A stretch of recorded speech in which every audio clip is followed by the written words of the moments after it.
आज हम CUET UG परीक्षा की तैयारी कर रहे विद्यार्थियों के लिए बीते वर्षों के प्रमुख राजनीतिक मुद्दों और चुनौतियों पर चर्चा करेंगे। इस विषय में मुख्य रूप से वैश्वीकरण की चुनौती, नई आर्थिक नीति और उसके विरोध, उत्तर भारत की राजनीति में OBC का उदय, दलित राजनीति और सांप्रदायिकता की चुनौती जैसे विषय शामिल हैं। यह वीडियो सरल और तथ्य आधारित होगी ताकि आप आसानी से समझ सकें और परीक्षा में बेहतर प्रदर्शन कर सकें। भारत ने 1991 में नई आर्थिक नीति को अपनाया, जिससे देश की अर्थव्यवस्था में व्यापक बदलाव लाने का प्रयास किया। उस समय भारत एक गंभीर आर्थिक संकट से जूझ रहा था और विदेशी मुद्रा भंडार इतनी कम हो गई थी कि देश केवल 2 सप्ताह के आयात का खर्च उठा सकता था। इस संकट से निपटने के लिए भारत को अंतर्राष्ट्रीय मुद्रा कोष यानी IMF से ऋण लेना पड़ा, जिसने आर्थिक सुधारों की शर्तें रखी।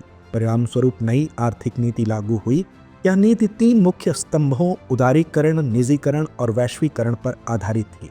उदारीकरण ने व्यापार और उद्योगों पर सरकारी नियंत्रण को कम किया, निजीकरण ने सरकारी कंपनियों को निजी हाथों में सौंपा और वैश्वीकरण ने भारत को विदेशी निवेश और व्यापार के लिए खोल दिया। इस नीति के सकारात्मक और नकारात्मक दोनों प्रभाव हुए। बड़े उद्योगों को इसका सीधा लाभ हुआ, विदेशी निवेश और तकनीकी विकास में वृद्धि हुई और शहरी क्षेत्रों में रोजगार के अवसर बढ़े। लेकिन दूसरी ओर छोटे किसान, मजदूर और लघु उद्योग इस बदलाव से प्रभावित हुए। वहीं 1990 का दशक भारतीय राजनीति के लिए भी बदलाव का समय था। मंडल आयोग की सिफारिशों को लागू करना इस दशक की एक महत्वपूर्ण घटना थी। दरअसल वर्ष 1979 में गठित मंडल आयोग ने यह सिफारिश की थी कि OBC यानी अन्य पिछड़ा वर्ग को सरकारी नौकरियों और शैक्षणिक संस्थानों में आरक्षण दिया जाए। जब 1990 में प्रधानमंत्री VP सिंह ने OBC के लिए 27% आरक्षण लागू किया तो देश भर में विरोध और समर्थन की लहर दौड़ गई। उच्च जातियों ने इस फैसले का तीव्र विरोध किया, जिससे बड़े पैमाने पर प्रदर्शन और आत्मदाह की घटनाएं हुई। हालांकि OBC समुदाय के लिए यह एक ऐतिहासिक निर्णय साबित हुआ। लालू प्रसाद यादव और मुलायम सिंह यादव जैसे नेताओं ने OBC राजनीति को अपने पक्ष में इस्तेमाल किया।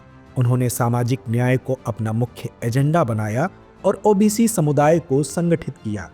इसने उत्तर भारत में जातिगत राजनीति को बढ़ावा दिया। हालांकि इस बदलाव का एक नकारात्मक पक्ष यह था कि जातियों के बीच तनाव बढ़ा और राजनीतिक निर्णय जातिगत समीकरणों पर आधारित होने लगे। इसी समय दलित राजनीति ने भी भारतीय राजनीति में एक नई पहचान बनाई। बाबा साहेब अम्बेडकर द्वारा शुरू किए गए दलित आंदोलन को 1990 के दशक में बहुजन समाज पार्टी ने एक नई दिशा दी।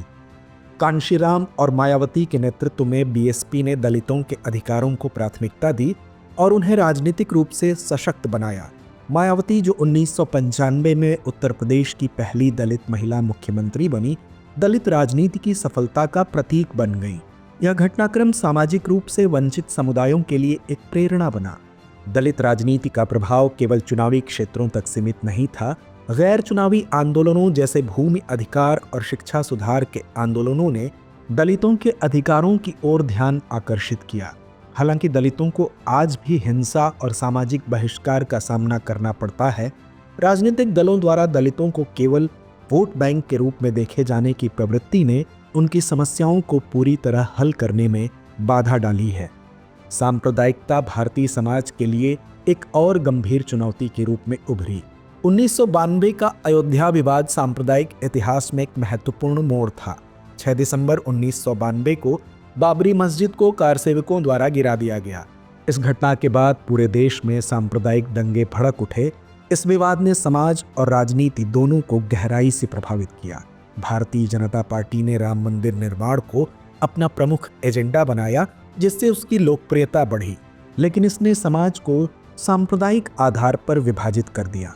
2002 के गुजरात दंगे सांप्रदायिकता की एक और भयावह घटना थे। यह दंगे गोधरा में साबरमती एक्सप्रेस ट्रेन में आग लगने और 59 कारसेवकों की मौत के बाद भड़के। इसके बाद गुजरात में बड़े पैमाने पर सांप्रदायिक हिंसा हुई, जिसमें हजारों लोग मारे गए, जिनमें से अधिकांश अल्पसंख्यक समुदाय से थे। यह घटना भारत की सांप्रदायिक स्थिति पर गंभीर सवाल खड़े करती है। इन सभी मुद्दों ने भारतीय समाज और राजनीति को गहराई से प्रभावित किया। 1991 की नई आर्थिक नीति आर्थिक प्रगति तो लाई, लेकिन इससे असमानता बढ़ी। मंडल आयोग और ओबीसी राजनीति ने सामाजिक न्याय को बढ़ावा दिया, लेकिन जातिगत संघर्ष भी बढ़े। दलित राजनीति ने वंचित समुदायों को सशक्त किया, लेकिन उनकी मुख्यधारा में पूरी भागीदारी अभी भी एक चुनौती बनी हुई है। सांप्रदायिकता ने समाज की एकता और शांति को नुकसान पहुंचाया, जिससे सामाजिक समरसता पर सवाल उठे। इन घटनाओं और मुद्दों को समझना न केवल ऐतिहासिक दृष्टि से महत्वपूर्ण है, बल्कि यह वर्तमान समय के राजनीतिक और सामाजिक संदर्भ को भी समझने में मदद करता है। तो आइए अंत में नोट करते हैं आज का अभ्यास प्रश्न। 1991 में भारत द्वारा अपनाई गई आर्थिक नीति के 3 मुख्य स्तंभ कौन कौन से थे?